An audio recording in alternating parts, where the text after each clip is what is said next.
I still need to stay hungry. And when you got pride, it gets in the way of you being hungry.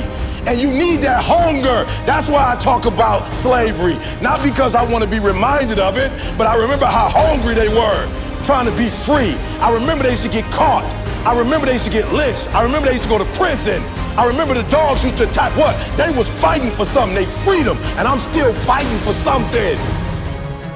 And so for me personally, I'm constantly in a crisis to get to the next version of me. It's not like I'd like to. I wish I only would like to.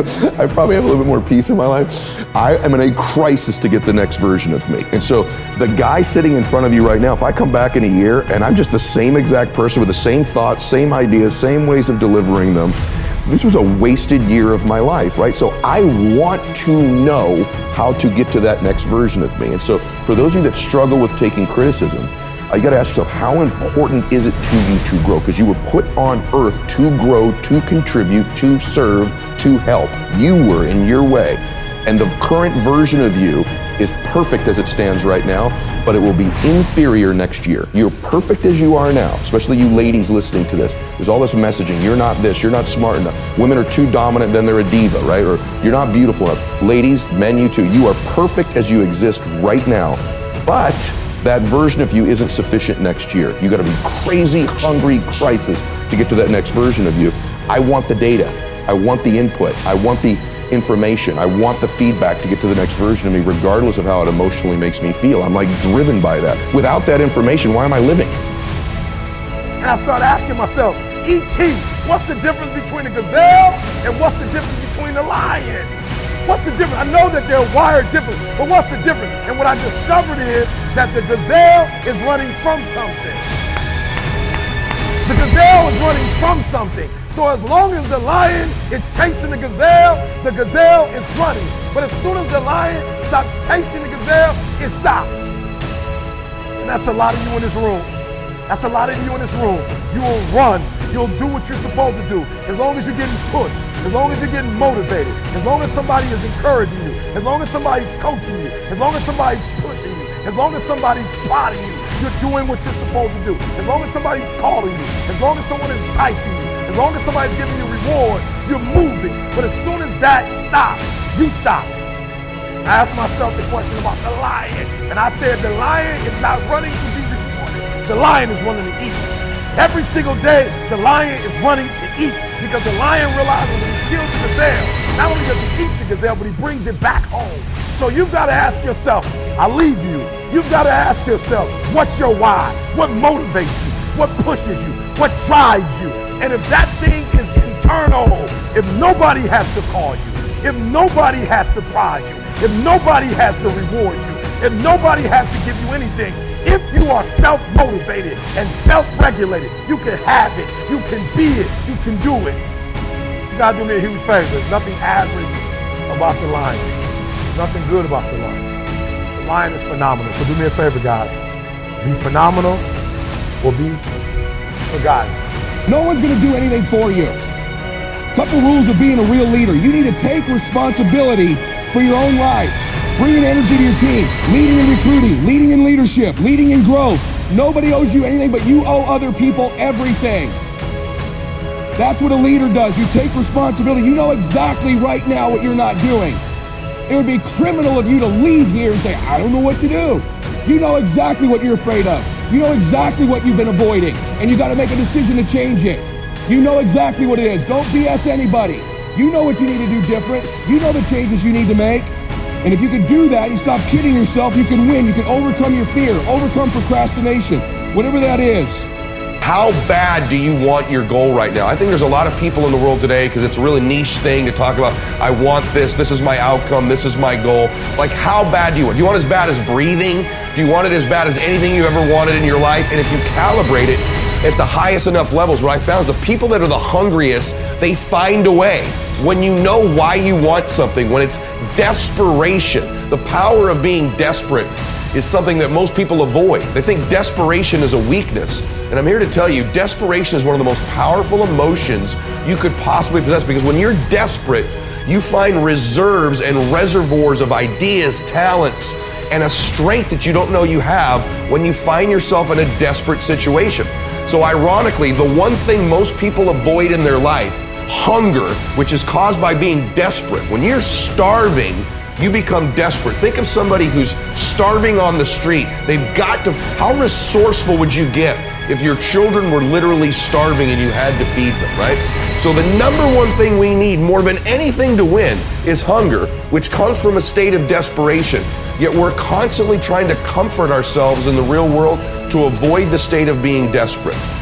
And I'm telling you that I think you need to embrace desperation again in your life. Like, do you want it so bad that you're desperate for it? See, in a fight, you show me two people. This is why it's so hard to repeat as a champion in the fighting game. Because you show me someone who's up and coming, who's hungry for that title, who's never had it before, who can taste it, who knows if they win that belt, their whole life's gonna change. They're gonna be champion of the world, all the endorsements, all the money, all their family life, all their parents' lives are gonna change. You show me somebody chasing that, hungry for it, against someone who's just trying to hold on to a title. And that's why most of the time the challenger beats the champ. It's hard to repeat as a champion because the hunger goes down just a little bit. The greatest athletes, the Kobe's, the Brady's, the Jordans of sports, have a way of feeding their hunger all the time and increasing it. What separates them isn't just their work ethic, isn't just their talent, although those things matter, isn't just they practice more. What separates them is they're just hungrier. They somehow find a way as they climb up the ranks and win championships to get even hungrier for more, where 99% of the athletes lose just a little bit of their edge once they get that first championship, that first pro contract, that first big amount of money, that first world championship. They just lose their hunger a little bit. And then there's the elite. They get hungrier. It feeds the beast. Dreams are a projection of the kind of life we want to lead. Dreams can drive you. Dreams can make you skip over obstacles. When we allow our dreams to pull us, they unleash a creative force that can overpower everything in our way. To unleash this power, though, your dreams must be well defined. A fuzzy future has little pull power. Well-defined dreams are not fuzzy. Wishes are fuzzy. To really achieve your dreams, to really have your future plans pull you, your dreams must be vivid. Every letdown affects the rest. If you won't walk around the block, you probably won't eat right. And you probably won't buy the books. And you probably won't attend the seminars.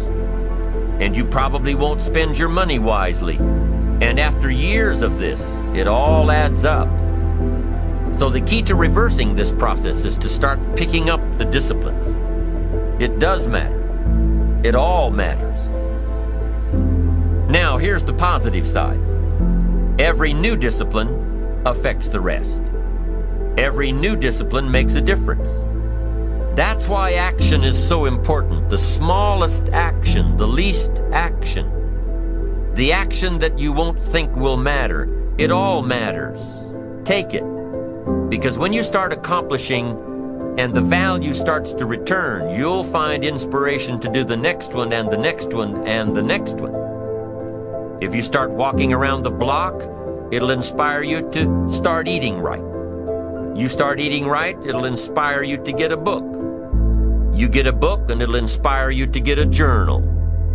You get a journal and it'll inspire you to develop some skills.